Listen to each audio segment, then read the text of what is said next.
बिस्मिल्लाहिर्रहमानिर्रहीम। जी, expert systems के lecture की सीरीज के अंडर में अब हम फिर वापस आ गए हैं प्रोटीज की जानिब। और आज हम डिस्कस करेंगे बेसिक कॉन्सेप्ट्स ऑफ ओंटोलॉजी और आउल ओंटोलॉजी क्या है और उसके कंपोनेंट्स क्या हैं। तो सबसे पहले बात करते हैं कि ओंटोलॉजी क्या है। Ontologies are used to capture knowledge about some domain of interest. तो ओंटोलॉजीज जो हैं इनकी मदद से हम नॉलेज को रिप्रेजेंट करते हैं किसी भी डोमेन के बारे में। डोमेन से मुराद है, मिसाल के तौर पे हम यूनिवर्सिटी की ओंटोलॉजी बना रहे हैं, या किसी हॉस्पिटल की ओंटोलॉजी बना रहे हैं, या स्टॉक मार्केट की ओंटोलॉजी बना रहे हैं। तो जो भी हमारा डोमेन ऑफ इंटरेस्ट है उसकी जो नॉलेज है उसको हम रिप्रेजेंट करते हैं ओंटोलॉजी की मदद से। और ओंटोलॉजी क्या करती है? Ontology describes the concepts in the domain and also the relationships that hold between those concepts. तो ओंटोलॉजी बात करती है कि उस डोमेन में क्या क्या कॉन्सेप्ट्स हैं और वो कॉन्सेप्ट्स आपस में किस तरह से रिलेटेड हैं। यानी किसी कॉन्सेप्ट का किसी दूसरे कॉन्सेप्ट के साथ क्या रिश्ता है, दरमियान में क्या रिलेशन है। मिसाल के तौर पे a teacher teachers a course. तो कोर्स और टीचर के दरमियान में टीचर्स का रिश्ता है। And course is offered in semester.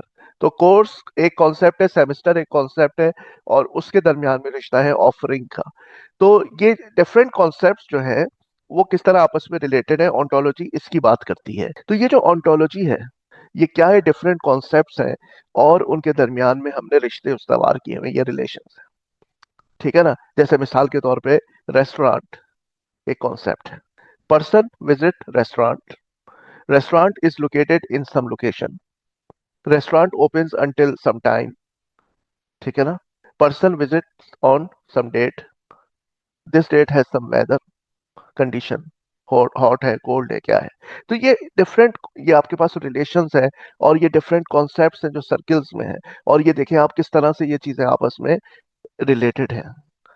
अच्छा, अब हम बात करते हैं ओंटोलॉजी की एक बहुत जबरदस्त खुसूसियत की। An ontology is a set of precise descriptive यानी declarative statements about some part of world, यानी वही डोमेन ऑफ इंटरेस्ट या जो भी सब्जेक्ट मैटर है ओंटोलॉजी का जिसके बारे में हम बात कर रहे हैं।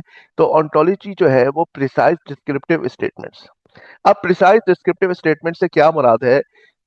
It satisfies several purposes. Number one, they prevent misunderstandings that are common in human communication. इंसानी जो गुफ्तगू होती है वो क्या है? इनफॉर्मल है। ह्यूमन लैंग्वेज जो है इनफॉर्मल है, एक चीज के कई मायने हो सकते हैं। लेकिन ऑन्टोलॉजी जो है वो प्रिसाइज डिस्क्रिप्शन देती है किसी भी कॉन्सेप्ट के बारे में। मिसाल के तौर पे एक कॉन्सेप्ट है आपके पास, टैंक। ये जो टैंक का कॉन्सेप्ट है ये किस टैंक को रेफर कर रहा है? क्या ये फिश टैंक की बात हो रही है, या ये जो वॉर टैंक होते हैं इनकी बात हो रही है? तो ये जो कॉन्सेप्ट है ये कॉन्सेप्ट किस चीज को रेफर कर रहा है? ये वर्ड जो है ये एक्टिवेट करेगा किसी कॉन्सेप्ट को, और वो कॉन्सेप्ट जो है वो किसी चीज को रेफर करेगा। तो ये कब पॉसिबल होगा, ये कब अनएम्बिगुअस होगा, ये कब प्रिसाइज होगा? जब हम किसी डोमेन में होंगे। किसी डोमेन में जब टैंक का वर्ड यूज होगा तो वो क्लैरिफाई हो जाएगा कि ये हम फिश टैंक की बात कर रहे हैं, या वाटर टैंक जो घर में होता है उसकी बात कर रहे हैं, या ये वॉर टैंक की बात कर रहे हैं, किस टैंक की बात कर रहे हैं। ठीक है? तो ऑन्टोलॉजी जिस भी डोमेन से मुताल्लिक होती है वहां पर उनके कॉन्सेप्ट्स को वो क्या करती है? प्रिसाइजली डिफाइन करती है। दूसरी चीज, दे ensure that software behaves in a uniform predictable way and works well with other software. Ontology जो हमारा बनाने का मकसद है वो ये है कि अभी तक जो भी हमारे पास इंफॉर्मेशन है वो क्या है? एचटीएल डॉक्यूमेंट्स की शक्ल में है, डॉक्यूमेंट्स है, और वो उन डॉक्यूमेंट्स को क्या है? ह्यूमन कंज्यूम करते हैं। इंसान उन डॉक्यूमेंट्स को पढ़ते हैं। लेकिन हम ये चाह रहे हैं कि जो हमारे पास ऑन्टोलॉजी बने वो मशीन प्रोसेसेबल हो, मशीन उसको प्रोसेस करे। इसकी बहुत अच्छी मिसाल मैं आपको आगे देता हूँ जब हम आउल की बात कर रहे हैं। What are owl ontologies? Owl is a language for expressing ontologies. Ontology तो एक कॉन्सेप्ट हो गया ना, जो कि कंप्यूटर साइंस में भी इस्तेमाल हो रहा है और साइकोलॉजी में भी इस्तेमाल हो रहा है। ठीक है? डिफरेंट जगहों पे इस्तेमाल हो रहा है। तो कंप्यूटर साइंस में जब ये ऑन्टोलॉजी का कॉन्सेप्ट इस्तेमाल हो रहा है तो इसकी रिप्रेजेंटेशन किस तरह से होगी, इसकी नोटेशन क्या होगी? तो ये हमारे पास वेब ऑन्टोलॉजी लैंग्वेज है जिसकी मदद से हम एक्सप्रेस कर सकते हैं ऑन्टोलॉजीज को। और खास बात यह है कि इसको वर्ल्ड वाइड वेब कंसोर्टियम यानी W3C ने इसको स्टैंडर्डाइज किया है। ये स्टैंडर्ड फॉर्मेट है जिसकी मदद से हम ऑन्टोलॉजीज को रिप्रेजेंट कर सकते हैं कंप्यूटर में। इसको पढ़ने में आसान थोड़ा सा इस तरह से रहता है, OWL, तो ये इसको आउल कहते हैं, और इस ये है एब्रीविएशन वेब ऑन्टोलॉजी लैंग्वेज का। ठीक है। और ये कोई प्रोग्रामिंग लैंग्वेज नहीं है जिसके हम लिखे हो, कंपाइल हो और कोई एक्टिविटी परफॉर्म करें। ये डिक्लेरेटिव लैंग्वेज, इसमें हम डोमेन की नॉलेज जो है वो रिप्रेजेंट करने का ये एक फॉर्मेट है। तो हम एक पॉइंट डिस्कस कर रहे थे, आपको याद होगा सेकंड पॉइंट जो था हमारा प्रिसाइज डिस्क्रिप्शन के बारे में। तो वो जो हमारे पास ऑन्टोलॉजी है, जब हम उसको रिप्रेजेंट करते हैं OWL फॉर्मेट में, जो कि बेसिकली XML RDF बेस्ड होता है, तो ये जो हमारे पास OWL फॉर्मेट है, जब हम इसमें ऑन्टोलॉजी को रिप्रेजेंट करते हैं, तो इसका फायदा हमारे पास क्या होता है कि अब मशीन प्रोसेसेबल हो जाता है डाटा। जैसे मिसाल के तौर पे एक एंड यूजर है जो कि अपना एक टूर प्लान कर रहा है, चाहता है उसमें क्रूज शिप के जरिए ट्रैवल करना, ठीक है ना, बोट के बारे में भी इंफॉर्मेशन चाहता है, होटल वगैरह के बारे में, रेस्टोरेंट्स की इंफॉर्मेशन। तो ये क्या करेगा, ये जो पर्सन है जो कि ये था अपना टूर को प्लान कर रहा है, तो ये जाएगा और जो डॉक्यूमेंट्स है हमारे पास, उन डॉक्यूमेंट्स को रीड करेगा, खुद खुद वेबसाइट्स पे जाएगा और इन्फॉर्मेशन को कलेक्ट करेगा, और वहां देखेगा कि मेरे लिहाज से कौन कौन सी चीजें यहाँ पर मेरे एक बजट के हिसाब से कहाँ कौन कौन सी जगह इकोनॉमिकल होंगी और मैं किस तरह से अपना टूर को प्लान करूँ। ठीक है। लेकिन अगर यही सारी प्रेफरेंसेस हम एक आउल यानी ऑन्टोलॉजी के तहत हम इसको एंटर करते हैं अपने क्वेरी इंटरफेस में, जो कि सपोर्ट कर रहा हो आउल को, और इसी तरह से दूसरे जो हमारे पास टूरिज्म के प्लेटफॉर्म्स हैं, वो भी अपनी आउल ऑन्टोलॉजी बनाए, तो हमारे पास जो क्रॉलर होगा, ये कनेक्ट कर देगा इस यूजर की प्रोफाइल को इन तमाम जो ऑन्टोलॉजीज हैं उनके साथ मैच करके एक बेहतर टूर प्लान करके इसको वापस करेगा। तो अब मशीन जो है वो मशीन फॉर्मेट में एक दूसरे के साथ ही करस्पॉन्ड कर रहे हैं, एक दूसरे के साथ ये खुद ही बात कर रहे हैं, और ह्यूमन को ये जरूरत नहीं पेश आ रही कि वो जाके खुद डॉक्यूमेंट्स को रीड करे और अपना जो है उसमें चीज़ों को तलाश करे। तो अब ये काम मशीन कर रही है, और जब ये काम मशीन करेगी तो आप समझ सकते हैं कि ये कितना फास्ट होगा। लेकिन इसमें जो एक चीज़ रुकावट है ना, वो यही है कि ये ऑन्टोलॉजी जो है, ये कौन क्रिएट करेगा इसको। आपको तभी बेनिफिट हासिल होगा जब सब लोग पार्टिसिपेट करके अपने अपने डोमेन की जो ऑन्टोलॉजीज हैं वो प्रिपेयर कर लें, तब हमारे पास ये जो ख्वाब है ये पाए तकमील तक पहुंचेगा। तो owl is based on set theory and logic. अगर आपसे पूछा जाए कि वेब ऑन्टोलॉजी लैंग्वेज किस चीज पर बेस करती है, तो वो जो है बेस करती है दो चीजों पे, सेट थ्योरी और लॉजिक पर। Set theory concepts like disjoint sets, empty set, inverse and transitive relation वगैरह वगैरह are implemented in the ontology language आउल। ठीक है। आउल is based on description logic which is a decidable subset of first order logic. आउल जो है logics की दुनिया में डिस्क्रिप्शन लॉजिक पर बेस करती है, जो सबसे एडवांस है, और उसके भी उस पोर्शन पे हम उसको इस्तेमाल करते हैं जो डिसाइडेबल है, यानी अनडिसाइडेबल पे नहीं जाते। आउल जो है उसके डिसाइडेबल फॉर्मेट को फॉलो करता है, and the reasoner checks the consistency of the statements and definitions used in the ontology. और इस लॉजिक को सपोर्ट करने के लिए रीजनर्स भी बिल्ड किए गए हैं, जो खुद ब खुद जो आपने जो नॉलेज दी है ना, उनसे नई नॉलेज जो है इन्फर कर सकते हैं, रूल्स लगा के डिस्क्रिप्शन लॉजिक के और फर्स्ट ऑर्डर लॉजिक के। और आपको पता है फर्स्ट ऑर्डर लॉजिक खुद बेस करती है प्रोपोजिशनल लॉजिक पे, तो उसकी इन्फ्रेंसिंग जो है वो अप्लाई करके रीजनर न्यू इंफॉर्मेशन को अखज करने की सलाहियत रखता है। अब हम बात कर लेते हैं आउल कंपोनेंट्स की, कि जो आउल है हमारे पास वेब ऑन्टोलॉजी लैंग्वेज है, इसके मेजर कंपोनेंट्स क्या है। तो इसके सिर्फ तीन मेजर कंपोनेंट्स है, क्लासेस, प्रॉपर्टीज एंड इंडिविजुअल्स।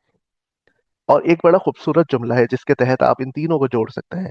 वो क्या है, अ class in owl is a set, a property is a binary relation, and an individual is an element of a set. अब ये तीनों को जो है ना इस सेंटेंस में जमा कर दिया गया है, जिसमें ये बताया जा रहा है कि क्लास जो एक सेट की मानंद है, ठीक है, और प्रॉपर्टी जो है वो दो चीजों के दरमियान रिलेशन है, और इंडिविजुअल एक एलिमेंट है जो कि सेट से बिलोंग करता है, यानी कि क्लास से बिलोंग करता है। तो क्लास से बिलोंग करता है इंडिविजुअल, और इंडिविजुअल्स को जोड़ती है प्रॉपर्टी, यानी रिलेशन डिफाइन करती है। अब आइए इसकी थोड़ी सी डिस्क्रिप्शन भी ले लेते हैं। Individuals represent objects in the domain of interest, जिसको हम इंस्टेंसेस भी कहते हैं, और ऑब्जेक्ट्स जैसे कि आप ऑब्जेक्ट ओरिएंटेड प्रोग्रामिंग में कहते हैं। मिसाल के तौर पे इटली, ये एक ऑब्जेक्ट होगा और इसकी क्लास क्या होगी, कंट्री।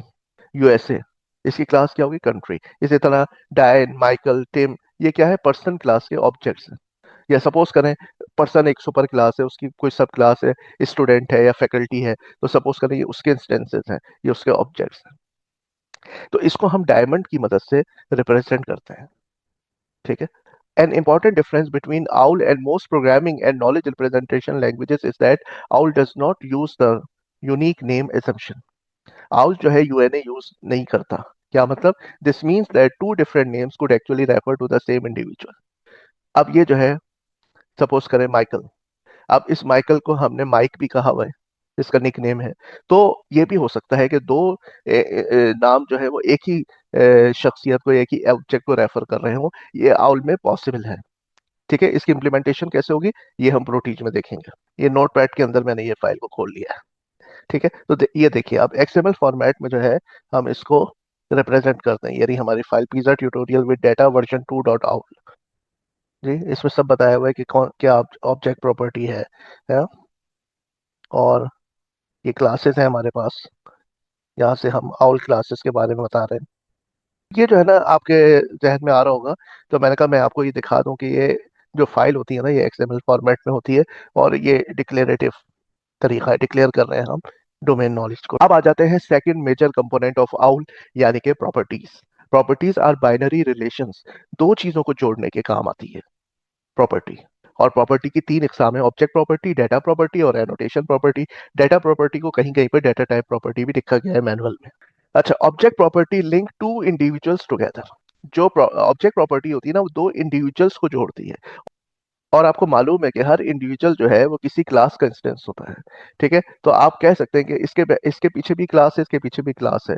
तो दो क्लासेस के दरमियान जो रिलेशन होता है, इसको हम ऑब्जेक्ट रिलेशन या ऑब्जेक्ट प्रॉपर्टी कहते हैं। An object property linking the individual Matthew to the individual gamma.